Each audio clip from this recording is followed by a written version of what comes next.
Hello friend, আমি ঝুমির আবার একটি নতুন ব্লগে তোমাদের সবাইকে স্বাগত। আজকে আমি তো বলেছি আগের ব্লগে আমি কলকাতাতে আছি। আমি কলকাতায় এখন বাজার করতে যাচ্ছি।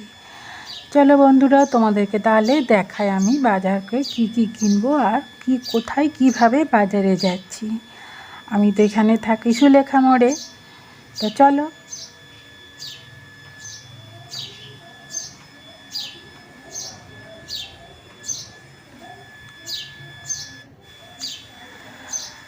যে আমি সিঁড়িতে নেমে গেছি। এরপর দুটো ধাপ থাকে, তারপর নেমে চলো আগে পাম্পটা বন্ধ করে দিই, তারপর গেটটা খুলে তোমাদেরকে আমি রাস্তা দেখিয়ে নিয়ে যাব। আর গেটের বাইরে বাড়িওয়ালার তুলসী গাছ আছে, এটাও আমি আগে তোমাদেরকে দেখিয়েছি। চলো গেটটায় চাবি দিয়ে দিই। এখানে কলকাতাতে গেটে সব সময় চাবি দেয়া থাকে, নাহলে কত রকমের লোক যায়, পাম্প চুরি হয়ে যাবে, বাড়িতে চুরি হয়ে যাবে। সব সময় ঢোকো বেরাও, সব সময় চাবি দিয়ে রাখো। চলো বাজারে আমি ব্যাগ নিয়ে নিয়েছি। এরপর তোমাদের রাস্তা দেখিয়ে নিয়ে যাচ্ছি আমি কোথায় কিভাবে বাজার যাই। এটা বাড়ির একটা সরু গলি। তারপর আমি রাস্তাতে চলে এসেছি। আমাদের যে দুটো বাড়ির সামনের যে রাস্তাটা, সেই রাস্তাতে। তারপর আবার ডান দিকে যাব। তারপর এই যে বাড়ির মাঝে একটা সরু গলিপথে আমি ঢুকে গেছি। এই গলিপথটা পেরোলেই তারপর বড় রাস্তাতে প্রচুর জ্যাম, প্রচুর সব সময় গাড়ি টাড়ি যাচ্ছে, খুব সাবধানে যেতে হয়। দেখো এখন ক্রসিংয়ের এখন গাড়ি দাঁড়িয়ে গেছে। আর দেখো কত ভিড়, দেখছো গাড়ির, পেরোনাই মুশকিল। আমাদের ওই মেদিনীপুরে গ্রামে ঘরে লোকেদের এইসব রাস্তা ক্রস করা পেরোনা বেশ মুশকিল, অভ্যাস না থাকলে। বাস, টোটো, অটো, মোটর সাইকেল। চলো গাড়ি ছেড়ে দিয়েছে, রাস্তা এখন ক্লিয়ার হবে। এখন আমি রাস্তার ওই পারে যাব, তাই আমি এখন বন্ধ করছি মোবাইলটা। রাস্তার এই পারে আমি চলে এসেছি। দেখো রাস্তার ধারেও সবজি বসে গেছে। আমি এরপর আস্তে আস্তে বাজারের দিকে এগাচ্ছি। চলো আমি কোন পথে কিভাবে বাজার যাই সব তোমাদেরকে আমি দেখাচ্ছি। এই রাস্তাটা হলো, আমি যেদিকে হাঁটছি তার উল্টো দিকে হলো গড়িয়া, আর তারপর ডান দিকে হলো কালিকাপুর, আর সোজা যে রাস্তাটা যাচ্ছে ওইটা হলো 8B যাদবপুরের ইউনিভার্সিটি। আর এই যে বাজারের আমি সরু পথটায় ঢুকে গেছি। আমি এখন মাংস কিনবো, মাংস দোকানে চলে এসেছি। দেখো মাংস কেটে একদম সাজিয়ে রাখা আছে। মাংস নিয়ে আমি বাড়ি চলে এসেছি। আর আমি ভিডিওটা অন করিনি, কারণ এত ভিড় রাস্তায়, ভিডিও অন করলে কখন অ্যাক্সিডেন্ট হয়ে যাবে। আর দেখো আমি কি সবজি কিনেছি।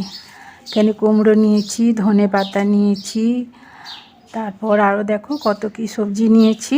এখন তো খুব ভালো কচি ভেন্ডি, শসা, আর এই যে পেঁয়াজ নিয়েছি, আর আদা নিয়েছি, আর এই যে শসাও নিয়েছি। এখন গরমের সময় শসা খেলে ভালো। আমি একটু পাকা শসা কিনি, কারণ এই শসাগুলো তেতো হয় না, মিষ্টি হয় খেতে। কচি শসাগুলো একটু চপসা টাইপের লাগে। আর এদিকে কাঁচা লঙ্কা, এদিকে ভেন্ডি আর করলা। খুব বেশি সবজি কিনে নিই, কারণ এখানে সবজি শুকনো হয়ে যাবে, ফ্রিজ নেই তো। কলকাতার বাড়িতে ফ্রিজ নেই, একটা ভাড়া ঘরে থাকি। আর সবজিগুলো তাহলে থাকুক। এরপর বাজারটা আমি গুছিয়ে আমি স্নানে যাব। তারপর আমি মাংসটা বসিয়ে দিয়েছি। মাংসটাকে আমি ধুয়ে রেখেছি, সামান্য একটু নুন মাখিয়ে, আর কিছু মাখাইনি। দেখো আমি কিভাবে মাংস রান্না করি। আর এইভাবে যদি মাংস রান্না করা হয় এই গরমের মধ্যে, মাংস কিন্তু খুব নরম হবে, একদম মাখনের মতো নরম হবে গ্রেভিটা। আর মাংস দেখবে একদম কোনো ভিনিগার টিনিগার ছাড়াই মাংসটা এত সুন্দর হয় না, এইভাবে যদি রান্না করা হয়।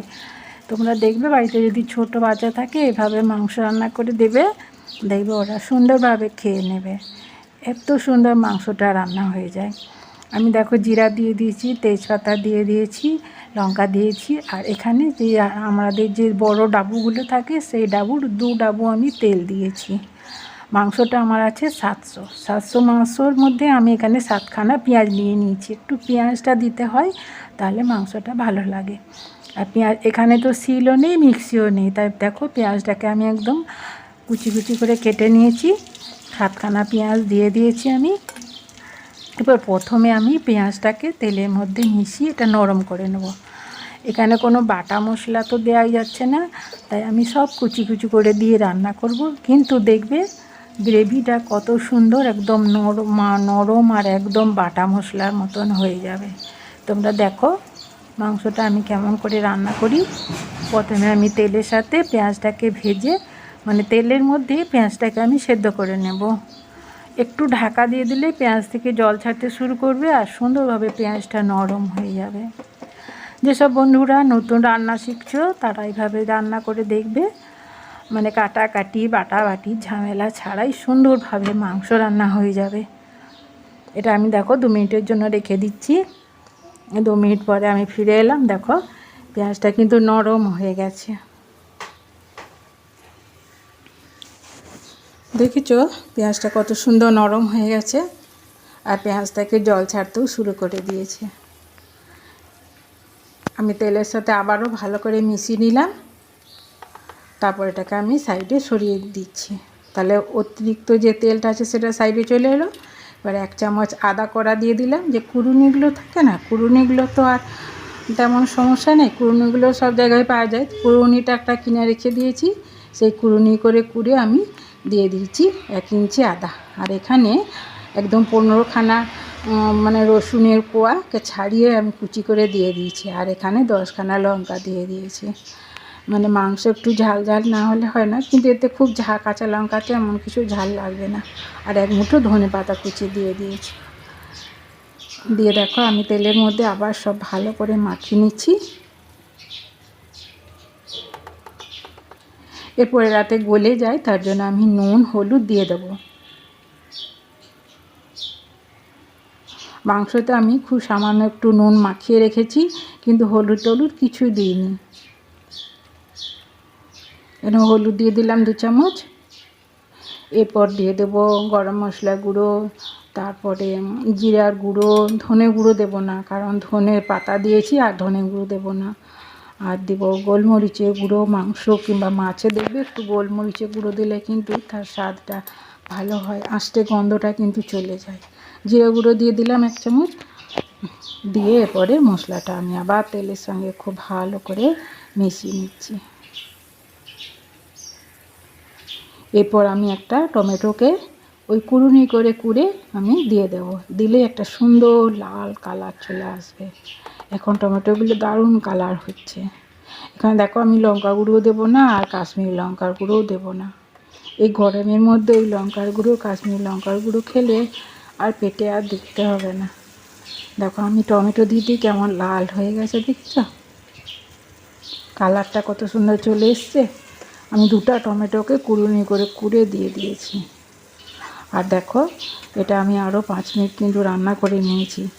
আর দেখো কত সুন্দর পেঁয়াজ, তারপরে রসুন সব কিছু কত সুন্দর নরম হয়ে গেছে। এরপরে আমি ধুয়ে রাখা মাংসটা দিয়ে দিচ্ছি। মাংসটা যে বললাম সামান্য একটু নুন মাখিয়ে রেখেছিলাম, এরপর নিংড়ে নিংড়ে আমি দিয়ে দিচ্ছি। আর মশলাতে তো নুন দিয়ে দিয়েছি, আর কোনো নুন দেওয়ার দরকার না। এরপর শেষে একটু চেখে দেখে দিয়ে নুন দিয়ে দেব। সব মাংসটা দিয়ে দিলাম। এরপরে মশলার সাথে আমি একটু কষি নেব, দিয়ে এটাকে আমি আবার 2 মিনিট ঢেকে নেব। মশলার সাথে মাংসটাকে আর একটু কষে নেব।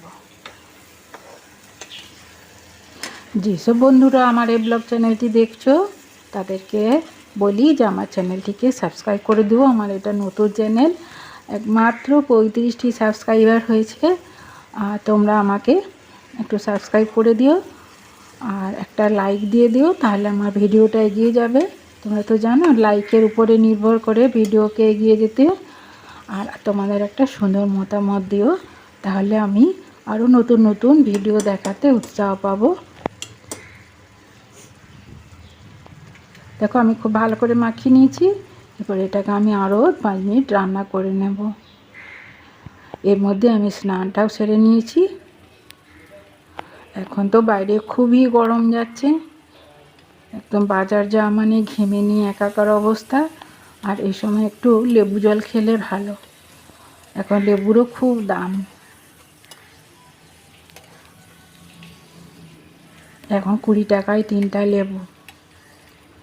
লেবুকে আমি লেবুর একটা সাইড কেটে নিই, কেটে 1 গ্লাস জলের মধ্যে নিংড়ে নিই, নিয়ে খেয়ে নিই। তাহলে কিন্তু এই গরমে যে গা জ্বালাটা করে না, সেই গা জ্বালাটা করবে না। আমি এখানে 1 বাটি জল দিয়ে দিলাম, দিয়ে এটাকে আমি একদম হাই হিটে আমি 15 মিনিট রান্না করে নেব।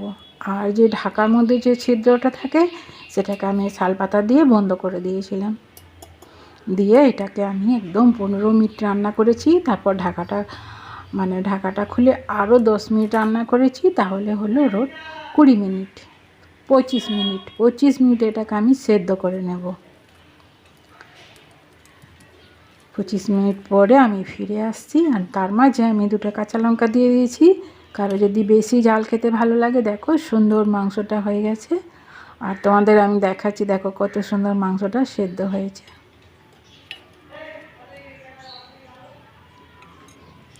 আর কালারটা দেখেছো কত সুন্দর হয়েছে, একদম লাল টকটকে যে টমেটোগুলো পাওয়া যায় না, সেই টমেটোগুলো একটু কুড়িয়ে দিয়ে দিবে, দেখবে কত সুন্দর কালার চলে আসবে তরকারি। এই যে এখন পটল রান্না হবে, পটলে ওই রকম লাল টুকটুকে টমেটো দেবে, দেখবে পটলটা একদম লাল টাইপের হয়। আর ছোটো বাচ্চাদের খুব পছন্দ হয়। আর দেখো চামচ করে আমি কেটে দেখাচ্ছি, মাংসটা দেখো একদম আলাদা হয়ে যাচ্ছে না, যেভাবে ভিনিগার দিয়ে আমরা ম্যারিনেট করি, ঠিক সেই রকম। দেখো আমি লেবুও দিইনি আর কিছুই করিনি। তবে ওই যে কষার সময় খুব বেশি আমি কষিনি, মশলাটাকে কষে নিয়েছি। আর বড় জোর 2 থেকে 5 মিনিট আমি মশলার সাথে মাংসটাকে কষেছি। দেখেছো কত সুন্দর সেদ্ধ হয়ে গেছে। চলো আমি একটু টেস্ট করে দেখে নিই কেমন হয়েছে রান্নাটা। আমার তো মাংস খুব প্রিয়। দেখো আমার মুখের প্রতিক্রিয়াটা, মাংস রান্নাটা কতটা সুন্দর হয়েছে। আজ তাহলে এই পর্যন্তই। আমি আবার হাজির হয়ে যাব অন্য কোনো ভিডিও নিয়ে। টাটা।